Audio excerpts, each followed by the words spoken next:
The twin suns of Sanctuary cast long, purple shadows across the refugee district as G-Muntha made her way through the crowded streets.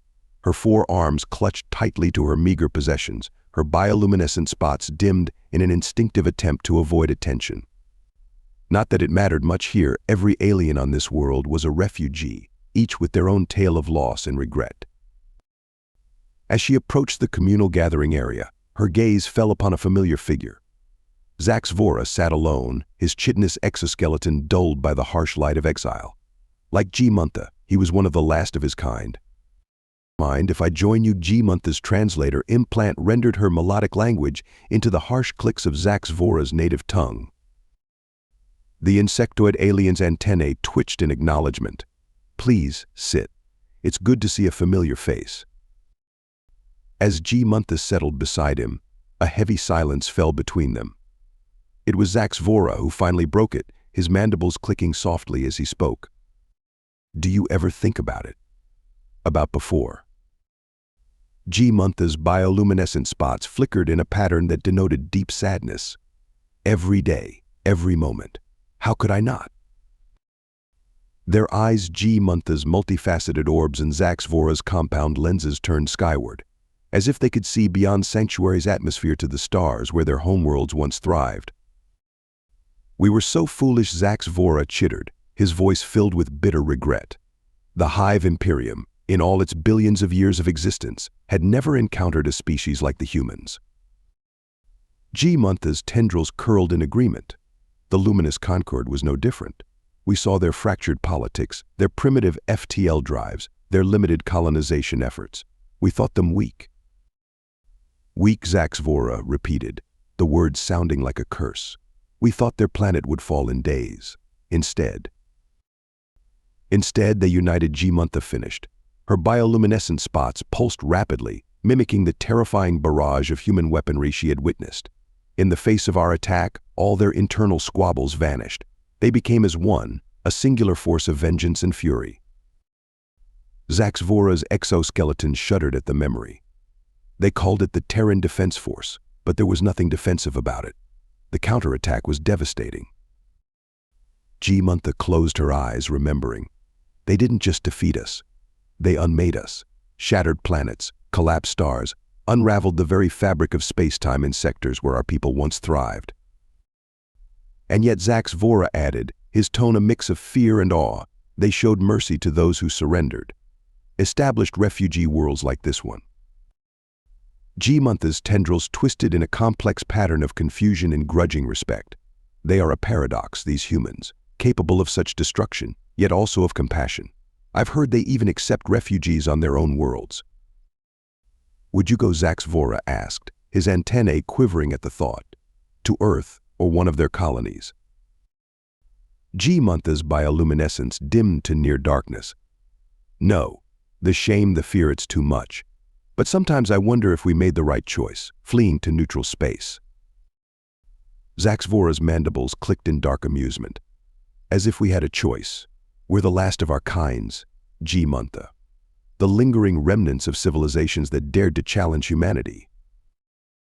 As the alien refugees sat in contemplative silence, the bustling sounds of the district washed over them. Species from across the galaxy, all with similar stories of loss and regret, went about their new lives in the shadow of human dominance. G-Muntha's spots began to pulse with renewed purpose. "We may be the last, Zaxvora, but perhaps that gives us a responsibility to ensure no one else makes our mistake." Zaxvora's compound eyes seemed to focus more intently on his companion. "What do you mean?" "A warning," G-Muntha said, her tendrils straightening with resolve. "To spread the word across the galaxy. To make sure every spacefaring race knows the truth about humanity. That they're not the primitive, fractured species they appear to be," Zaxvora continued, catching on to the idea. "That to provoke them is to court annihilation," G-Muntha added. As the twin suns of Sanctuary dipped below the horizon, casting the refugee district into twilight, the two aliens began to plan. They had lost their homes, their civilizations, and nearly their entire species to humanity's wrath. Now, they would dedicate their lives to a new purpose, ensuring that the rest of the galaxy understood the terrible price of underestimating mankind. In the growing darkness, G-Mantha's bioluminescent spots glowed with renewed intensity, a stark reminder of the awesome and terrifying power that humanity had unleashed upon the stars. The harsh buzzing of G-Mantha's alarm jolted her awake, her bioluminescent spots flaring briefly in surprise before dimming to match the pre-dawn gloom of her cramped living pod. As she untangled her forearms from the sleep nest, her gaze fell upon the small holoprojector on her nightstand. With a wave of her upper right hand, it flickered to life, displaying an image that made her heart clusters ache, the crystal spires of her homeworld's capital city, now nothing more than cosmic dust. Pushing aside the familiar pang of loss, G-Mantha began her daily routine. She had a job to get to, after all. The irony wasn't lost on her that she, once a high-ranking scientist in the luminous Concord, now spent her days maintaining waste recyclers for the refugee camp. As she made her way through the waking refugee district, G-Mantha's translator implant picked up a cacophony of languages, the voices of 100 different species, all displaced by conflict, many by the same unstoppable force, humanity. Near the central market, she spotted Zaxvora. The insectoid alien was engaged in what appeared to be a heated discussion with a gelatinous being, a globite, if she remembered correctly. "Zaxvora," she called out, approaching the pair. "Is everything all right?" The globite's translucent form rippled in what might have been agitation as Zaxvora turned to greet her. "Ah," G-Mantha Zaxvora's mandibles clicked rapidly. "Perhaps you can help. Our friend here doesn't believe our warnings about the humans. He thinks his species' natural defenses will protect them." G-Mantha's spots pulsed in a pattern of exasperation. "Let me guess. Immunity to most known weapons? Rapid regeneration? Perhaps some form of collective consciousness?" The globite's surface shimmered in affirmation. "The luminous Concord had similar advantages," G-Mantha said softly, her tendrils drooping. "We thought ourselves invincible. We were wrong." She fixed her multifaceted eyes on the globite. "The humans, they don't just adapt to overcome your defenses. They rewrite the rules of engagement entirely. Weapons that ignore physical laws, plagues that target consciousness itself, devices that manipulate the fabric of reality." The globite's form quivered, a universal sign of fear that needed no translation. As the alien slithered away, visibly shaken, Zaxvora turned to G-Mantha. "Another potential disaster averted, my friend. But there are so many more out there, still unaware of the danger." G-Mantha's spots flickered in agreement. "Come, walk with me. I have an early shift at the recyclers." As they made their way through the bustling streets, the challenges of their new life were on full display. Species that would never have interacted in the wider galaxy now lived side by side, forced to cooperate to survive. Cultural misunderstandings and old prejudices simmered beneath the surface, held in check only by the shared experience of loss and the looming shadow of human dominance. "Do you ever wonder," Zaxvora chittered quietly, "what would have happened if we had tried to understand the humans instead of conquering them?" G-Mantha's tendrils twisted in a complex pattern of regret and speculation. "Often. Their adaptability, their drive, imagine if we had harnessed that as allies rather than making them enemies." They passed a group of young aliens, children of various species playing some universal game of tag. Among them, G-Mantha spotted a young luminate, her own species, its bioluminescence still bright and hopeful. "At least some of us survived," she murmured. "A chance for our people to start anew." Zaxvora's antennae drooped. "The hive has no such luxury. I am truly the last. When I die, my entire species will be nothing but a memory." G-Mantha placed one of her hands gently on Zaxvora's exoskeleton, a gesture of comfort she had learned from observing other species. "Then we must make it a memory that serves a purpose. Our warning could save countless lives." As they reached the entrance to the recycling facility, the morning shift already lined up to enter, Zaxvora's mandibles clicked in curiosity. "Have you given thought to how we might spread our message beyond Sanctuary?" G-Mantha's spots pulsed with excitement. "As a matter of fact, I have. Meet me after my shift. I have an idea that might just work, but it's going to require some creative use of resources." With a final nod to her friend, G-Mantha joined the line of workers. As she prepared for another day of maintaining the systems that kept their refugee world habitable, her mind raced with possibilities. They had lost everything to humanity's wrath. But perhaps, in warning others, they could find a new purpose. And as the facility's doors hissed open, admitting the diverse crowd of galactic refugees, G-Mantha allowed herself to feel something she hadn't experienced in a long time: hope. Not for a return to their past glory that was gone forever, but for a future where their hard-earned wisdom might prevent others from suffering the same fate. The humans had reshaped the galaxy through force. Now, G-Mantha and Zaxvora would reshape it through understanding and fear. The refugee district's central plaza buzzed with activity as the 3 moons of sanctuary rose in the evening sky. G-Mantha's bioluminescent spots pulsed with nervous energy as she waited for Zaxvora to arrive. In her upper arms, she clutched a small device, the culmination of weeks of clandestine work and creative reallocation of recycling center resources. "I hope this plan of yours is worth risking our positions here." Zaxvora's familiar chittering voice came from behind her. "The camp administrators aren't known for their forgiveness of rule breakers." G-Mantha turned, her 4 eyes blinking in sequence. "Trust me, old friend.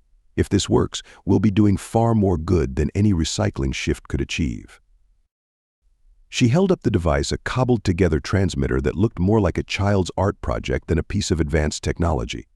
"This may not look like much, but it's capable of piggybacking on the quantum entanglement network that connects most of the galaxy's communication systems." Zaxvora's antennae twitched with interest. Impressive. But what message could be important enough to risk everything? G-Mantha's spots dimmed solemnly. "The truth about humanity. Our experiences, our warnings, broadcast to every corner of known space." As they made their way to a secluded corner of the plaza, G-Mantha explained the plan. The device would transmit their story, the hubris of their civilizations, the devastating response from humanity, and the consequences of underestimating the Terran threat to countless worlds simultaneously. "But why would anyone listen?" Zaxvora asked, his compound eyes reflecting the dim moonlight. "We're nobody here, just 2 refugees among millions." G-Mantha's tendrils twisted in a gesture of grim determination. "Because we're living proof of humanity's power. Our very existence or near extinction is the warning." As they set up the device, hidden from prying eyes by a cluster of bioluminescent plants, both aliens reflected on their journey. "Do you think we were wrong?" Zaxvora asked quietly. "Not just in attacking Earth, but in running from them afterward." G-Mantha's spots pulsed in a complex pattern of uncertainty. "I don't know. The humans, they're a paradox, capable of unimaginable destruction, yet also of great mercy." She paused, adjusting the transmitter's settings. "Did you hear about the Krikeka? They surrendered immediately when the human fleet arrived in their home system. Now they're protectorates of Earth, their world and culture preserved." Zaxvora's mandibles clicked rapidly, his species equivalent of a rueful chuckle. "Perhaps we should have studied humanity more closely before deciding they were easy prey.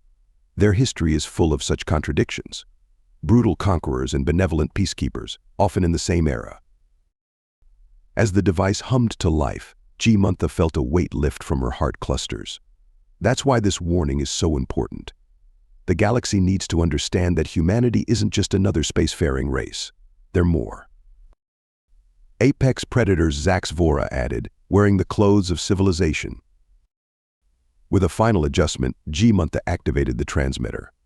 A soft blue glow emanated from its core, indicating that their message was streaming out across the quantum network, reaching countless worlds and species. Their warning was simple but powerful: humanity is not to be trifled with. They are not the easy conquest you might imagine. They are unified in the face of external threats, relentless in retaliation, and possess technology and adaptability beyond your comprehension. Respect them, fear them if you must, but do not provoke them or suffer the fate of the Luminous Concord, the Hive Imperium, and countless others who underestimated the species from Earth.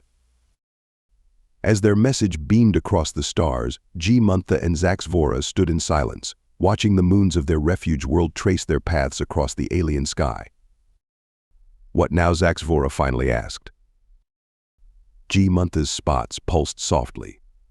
"Now we hope Hope that our warning prevents more suffering, more loss. And perhaps Zach's Vora prompted. Perhaps we start thinking about the future. Not just survival, but rebuilding. Learning from humanity's strength instead of fearing it. As dawn broke on Sanctuary, painting the sky in hues of purple and green, the two refugees made their way back to their respective quarters. They had done what they could to warn the galaxy about the sleeping giant that was humanity. Now it was up to the rest of the universe to heed that warning. But as G-Mantha settled into her sleep nest, her thoughts drifted to the young Luminate she had seen playing in the refugee camp.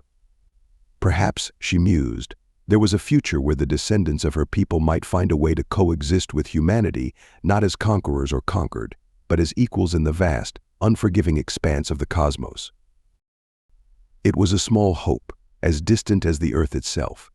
But in a universe reshaped by human hands, even a small hope could be revolutionary. I hope you enjoyed this story. If you did, please be sure to subscribe and leave it a like. It helps the channel a ton. I'll see you in the next one.